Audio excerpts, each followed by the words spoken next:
அடுத்த சாய் சித்ரா சீசன் 2 நிகழ்ச்சியிலே பங்கு பெறுகின்ற விருந்தினர் நடிகர் சரத்குமார்.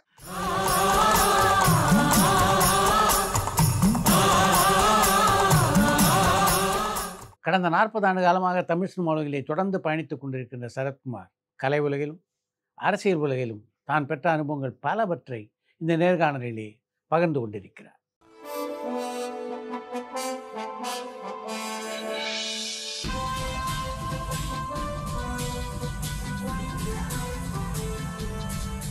இந்த 40 வருட பயணம் எப்படி இருக்கு? சிறந்த பயணம், நீண்ட நெடியோடு பயணம், பல சோதனைகள்.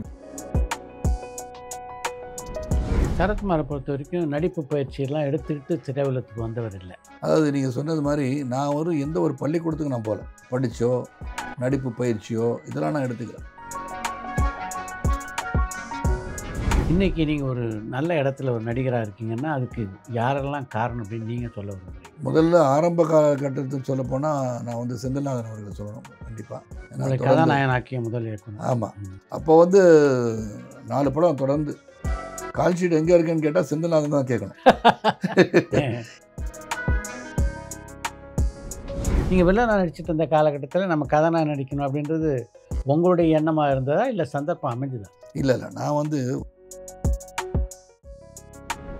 நீங்கள் பல இயக்குனர் நடிச்சிருந்தாலும் ரொம்ப காலம் கழிச்சு தான் மணிரத்னம் இயக்கத்தில் நடிக்கக்கூடிய வாய்ப்பு உங்களுக்கு அமைஞ்சது. வித்தியாசமான அனுபவம் தான். வானம் கொட்டட்டும் பார்த்துட்டு இருந்தார். எதுக்காக வராரு?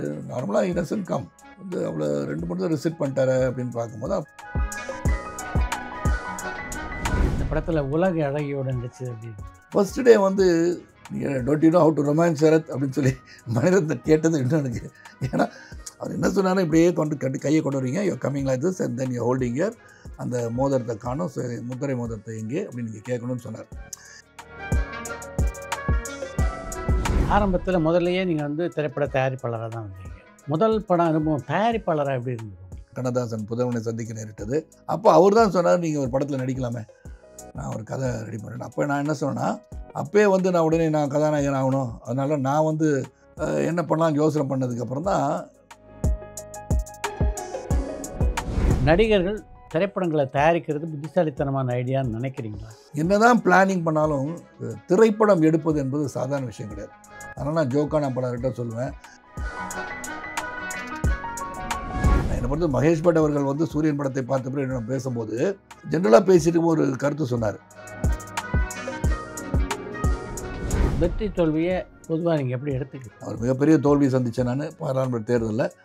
அங்கேருந்து திருநெல்வேலியிலேருந்து நேராக வந்தேன். நேராக அப்போ என்னுடைய தலைவராக இருந்த கலைஞர் அவர்கள் நேரில் பார்த்தேன். இங்கே பொதுவாக ஒரு நடிகனுடைய சம்பளத்தை யார் தீர்மானிக்கிறாங்கன்னு நினைக்கிறேன்? அந்த படம் அந்த கதாநாயகனுக்காக ஓடிச்சா இல்லாட்டி கதைக்காக ஓடிச்சான்னு நிர்ணயிக்கிறதுக்கு முன்னாடி அடுத்த படத்துக்கு 1 கோடி ரூபாய் சம்பளத்தை கொண்டு போய் கொடுக்கறது யார்? உங்களுடைய வாழ்க்கை திறந்த புத்தகமாக இருக்குது. இப்படி திறந்த புத்தகமாக வாழ்க்கை இருக்கிறது பெட்டரா இல்லை நடிகருடைய வாழ்க்கை கொஞ்சம் ரகசியம் காக்கப்படணும்னு நினைக்கிறீங்க? இப்போ ரகசியம்லாம் காக்கப்படாது. You cannot be open book always. ஒரு விவாகரத்து பண்ண எதற்காக பிறகு வேறு ஒரு பெண்ணை காதலித்தேன் என்பதெல்லாம் அது ஒரு ராங் நோஷனாக போச்சு. இப்போ இன்ஸ்டாகிராம் எடுத்துக்கோங்க, இதெல்லாம் இருக்குன்னா why are we telling everything about ourselves? எந்த காலகட்டத்தில் உங்களுக்குள்ள அரசியலில் தீவிரமாக ஈடுபடணுன்ற எண்ணம்? முதல்ல நான் பெரிய தீவிர எம்ஜிஆர் ரசிகர். அந்த முதல் ஊர்வலமே நான் அவர் கூட போயிருக்கேன். இந்த படை போதுமா, இன்னும் கொஞ்சம் வேணுமான்னு கத்துனதுல நானும் ஒருத்தன். அரசியல் நட்பை மிகப்பெரிய அளவில் பாதிக்குது அப்படின்னு நீங்கள் நினைக்கிறீங்களா? Depends on how you maintain the relationship. தலைவிக்கு ஒரு முதலமைச்சருக்கு அவங்கள்ட்ட கொடுக்கப்பட்ட அந்த நியூமேட்டிக்கு அதே அவங்களுக்கு தெரியலைன்னா நாட்டில் போகிற சொத்துக்கெல்லாம் காணா போச்சுன்னா எப்படி தெரியுன்ற அளவுக்கு ஒரு ஸ்டேட்மெண்ட் கொடுத்து தான் வந்தேன். நீங்கள் திராவிட முன்னேற்ற கழகம் இன்னைக்கு இணக்கமாக காங்கிரஸோடு இருக்காங்க அப்படின்னு சொன்னால் ஒரு காலகட்டத்தில் எதிர்த்தவங்க தான் அவங்க. பேட்டியில் ராதாவே சொல்லியிருந்தார், அரசியல் பொறுத்த வரைக்கும் ஒரு பரந்துபட்ட அறிவு சரத்குமாருக்கு உண்டு. You are super intelligent human பீயிங்னு சொன்னால் நோன்னு சொல்லுவேன். I'm not super intelligent human being, but I analyse the personality. நமது பாரத பிரதமர் மோடிஜி அவர்களை 3வது முறையாக முதலமைச்சராக இருக்கும்போது ஒரு பார்ட்டியில் இணைந்து பணியாற்றுவது என்பது வேறு, ஒரு பார்ட்டியை நடத்துறது அப்படின்றது வேறு. நான் 16 ஆண்டுகள் நான் கட்சி நடத்தியிருக்கேன். என்றைக்குமே வந்து நாடு என்பது இந்தியா, பாரதம். அந்த நேஷனலிஸ்டிக் ஃபீலிங் இருக்கனால நான் பார்ட்டி போய் மர்ஜ் பண்ணேன். சரத்குமாரை பொறுத்த வரைக்கும் அவர் பேக்கெட்டில் பணம் இல்லைன்னா கூட கடன் வாங்கியாவது மற்றவருக்கு உதவி பண்ணுவார் அப்படின்னு பல பேர் சொல்ல கேட்டிருக்கேன் நான்.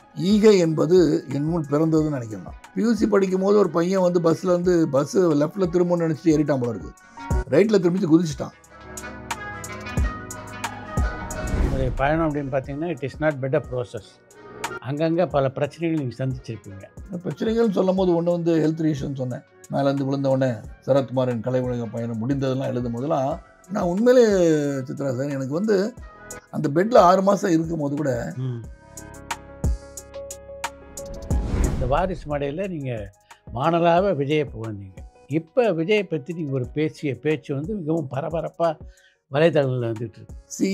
பாப்புலர் பர்சனாக இருக்கும்போது உண்மையை பேசணும்னு சொன்னேன். இப்போ பஃப்போட பற்றி தெரிஞ்சால் அது ஃபுல்லாக டீட்டெயிலாக படிக்கணும். ஒரு சக நடிகராக விஜய் கட்சி தொடங்கியிருக்கிறத பற்றி சந்தோஷப்படுறேன். பாப்புலர் பர்சன் எதையெல்லாம் எதிர்க்க வேண்டும். ஐ விட்டோன்னு சொல்லி ரஷ்யன் மாதிரி சொல்லிட்டே இருக்கக்கூடாது. I veto is I don't want. What is the best quality of ராதிகான்னு நினைக்கிறேன்? Radhika's best quality is saying the truth. சொல்லும் போது ஹாஷா சொல்லுவாங்க போல இருக்குன்னு நினைக்கலாம். நானே பல தடவை நினச்சிருக்கேன்.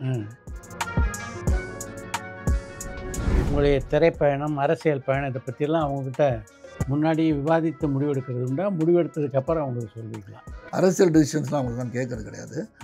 ஒரே ஒரு நாள் தான் கேட்டது. மர்ஜின்னு வரும்போது தான் நான் ஒரு சஞ்சலத்தில் உட்காந்துருக்கும் போது தான் என்ன தூங்காமல் உட்காந்துருக்கீங்கன்னு கேட்கும்போது அதை கூட ஏராளமாக சிலர் பேசிட்டு இருந்தாங்க. இதில் 2 திருமணத்தை இப்போ நடத்தி முடிச்சிருக்கீங்க. அந்த திருமண அனுபவங்கள் எப்படி இருந்தது? நெகிழ்ச்சியான திருமணங்கள் தான். ரேயான் திருமணம், வரு திருமணம். இந்த தருணத்தில் தான் நான் வந்து புரட்சித் தலைவர்களை வந்து ஒரு நாள் சந்திக்க போகும்போது when are you getting the girls marriedன்னு கேட்டாங்க. இல்லை மேடம் அவங்களா பார்த்து கல்யாணம் பண்ணிக்கோங்க அப்படின்னு சொன்னேன். இருபெரும் தலைவர், ஒரு பக்கம் கலைஞர், இன்னொரு பக்கம் புரட்சித் தலைவர் ஜெயலலிதா, இருவரோடும் மிக நெருக்கமாக பழகக்கூடிய வாய்ப்பு உங்களுக்கு இருந்தது. நான் வந்து முதல்ல அரசியல் பாடம் கற்றுக்கிட்டு வந்து கலைஞர் அவர்கிட்ட வந்தேன்.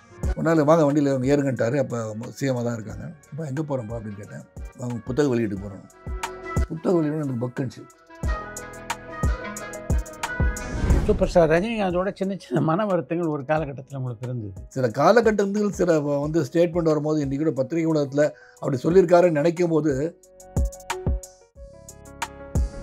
இந்த பயணத்தில் நீங்கள் மறக்க முடியாத ஒரு நண்பர் வந்து விஜயகாந்த். உடல்நலம் சரியில்லைன்னும் போதே எனக்கு வந்து உடஞ்சி போயிடுச்சு மனசு. 2026 தேர்தலில் ஒரு புதிய வரவாக விஜயனுடைய கட்சி இறங்கியிருக்கு. Popularity does not convert to oats.